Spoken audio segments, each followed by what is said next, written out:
C'est un livre qui est très ancien, mais qui n'est pas connu dans le monde de la photo, parce qu'il était destiné au, disons grosso modo, au directeur de la photographie de film à l'époque.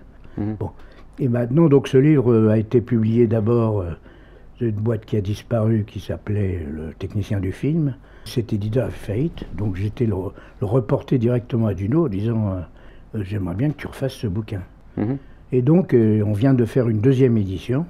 En particulier, il y a dessus un projecteur qui est tout à fait étonnant, puisqu'il est composé d'un certain nombre de diodes de LED de différentes couleurs. Donc il y a une couleur, je ne veux pas être embêtant en technique, non mais vas-y, explique. Il y a une couleur différente tous les 50 nanomètres pour un spectre qui va du visible, ce qu'on appelle le visible, de 400 à 700 nanomètres.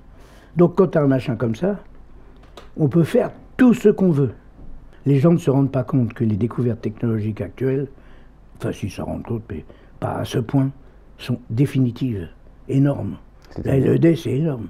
Ça, toutes les incandescences inventées par Edison dans les années 90, 1890, et appliquées à partir de 1900 avec la lampe à incandescence qui n'avait pas changé pendant jusqu'à nos jours.